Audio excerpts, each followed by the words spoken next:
Hello everyone, I'm Woman International Master Knarik and I'm using the chesswithknarik.com website to record this video.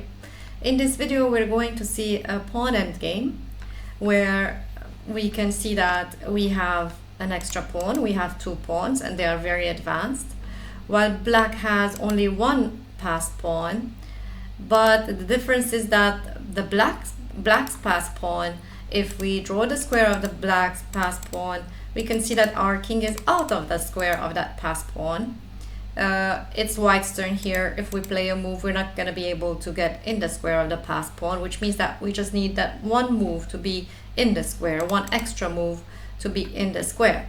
While the black king has already blocked our pawns, and our pawns won't be, even though we have an extra pawn and even though the pawns are advanced, we won't be able just to push them and be able to promote them because the black king is blocking them.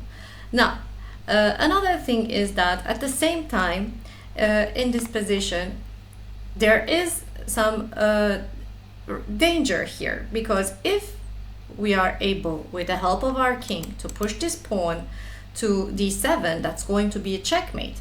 So maybe we can use threats in order to gain time, this checkmating threat in order to gain time, and one tempo, one move that's going to help us get in the square of the black passed pawn. So how can we do that? Now let's also see something else, that if black decides to capture our pawns, the black king cannot do that, because if the black king moves to d7 and then tries to capture one of our pawns, it's going to be the pawn at the base of the chain, so it's going to be the pawn that's on d6. But the moment that the black king captures the pawn that's on d6, our pawn on e7 is going to promote. Our pawns are connected passed pawns, so it's not possible for black to capture one without allowing the other to promote. So here, what are we going to do? So we are going to try to get our king to the e6 square, or the threat of moving to the e6 square, because if we get to do that, we will have a checkmate. Now, meanwhile, when black is going to stop us from moving to e6, then black will have to skip a move with the pawn and stop us with the king. And that will give us one extra move to get in the square of the black passed pawn. So let's see, this is the square of the passed pawn. Okay, and we're just out of that square with a bit, with one move. Black is pushing the pawn. Definitely, they want us to stay out of their square. If they don't push their pawn, we were going to be able to enter it.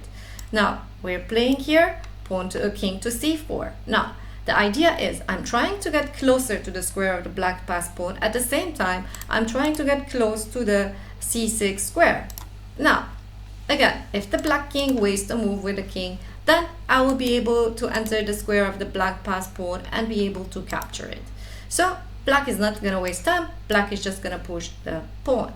Now, this is the square of the passed pawn, of black's passed pawn, and we're still out of it.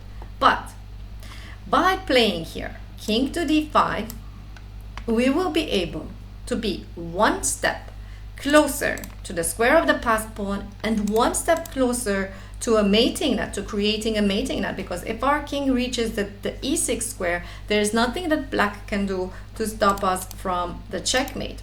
So here, of course, black doesn't want to push the pawn, because if we play, let's see, if we play king to e6, we are going to checkmate next. And even if in this move, even though they can, if in this move black was promoting to a queen, it wasn't gonna matter, because we were just going to push our pawn and checkmate, and there's nothing that black can do about it. So going back, when we played king to d5, threatening either to get in the square of the black's passed pawn or to move to the e6 square, here black needs to waste time, and that is the time that we gain. That is the move that we gain, the tempo that we gain. When black plays king to d7 to stop our threats, then we will be able to get in the square of the black passed pawn and be able to stop it. That's an isolated passed pawn, and we will be able to stop it, while, as we said, our passed pawns are connected. Black won't be able to capture them. So what will happen is that we have all the time in the world to capture the pawn, the isolated passed pawn that black has, and meanwhile black has nothing to do but wait and on the squares that are e8 and d7, and we will have enough time with our king to move in the direction of our pawns that are on a d6 and e7 and be able to win this. But of course we should be careful not to allow stalemate in this position. Of course, for example, we should try to avoid moves like king to e6. It is too tempting to play that because we can see that next move is checkmate, but we have to make sure that our opponent has legal moves to play. So definitely here I'm playing king to f6, not playing king to e6. Here the black king is going to move to d7, and that's it. We will be able to move to f7 and be able to promote right on the next turn. So what really happened in this position, in this pawn endgame, is that we were just one move away from getting in the square of the passed pawn, and we gained that move, we gained that tempo by creating a mating threat for black. So they had to stop our mating threat, move the king, which gave us enough time to enter the square of the black passed pawn.